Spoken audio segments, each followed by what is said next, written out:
روہت جو سیر کے کیس کا اکیلا گواہ ہوتا ہے، جب عدالت میں گواہی دینے نہیں جاتا تو عدالت خود حکم کرتی ہے کہ روہت اگلی پیشی پر گواہی دینے کے لیے حاضر ہو۔ یہ خبر سنتے ہی کامران سخت پریشان ہو جاتا ہے۔ وہ فوراً روہت کے گھر پہنچتا ہے، اسے کہتا ہے کہ یاد تمہیں میرے حق میں گواہی دینا ہوگی، اب تو عدالت نے بھی حکم دے دیا ورنہ میں بہت مشکل میں پڑ جاؤں گا۔ لیکن منیشا کہتی ہے میں تمہیں روہت کو جھوٹی گواہی دینے نہیں دوں گی، اگر تم ایسے کیس جیت سکتے ہو تو بے شک جیت لو۔ کامران منیشا کی باتیں سوچ کر کہتا ہے اگر تم کہو تو میں سیر سے معافی مانگ لیتا ہوں، اسے جتنے پیسے چاہیے میں دینے کے لیے تیار ہوں۔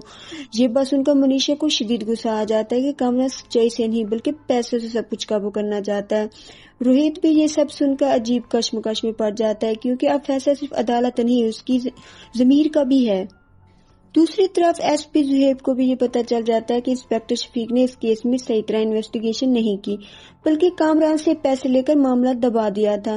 زہیب فوراً انسپکٹر شفیق کو بلاتا ہے اور سخت لہجے میں کہتا ہے مجھے سب پتہ چل گیا کہ تم نے اس کیس کی ٹھیک طریقے سے انویسٹیگیشن نہیں کی، اب میں خود اس کیس کی تہہ تک پہنچوں گا۔ انسپکٹر شفیق گھبرا کر کہتا ہے سر آپ فکر نہ کریں میں سب سنبھالوں گا، لیکن ایس پی کہتا ہے تم نے کامران سے جتنے پیسے لیے سب مجھے پتا ہے، اب تم اپنی نوکری کی فکر کرو۔ اس بات پر انسپکٹر شفیق کا رنگ اڑ جاتا ہے، اسے اندازہ ہو جاتا ہے کہ اب وہ بڑی مشکل میں پھنس چکے ہیں۔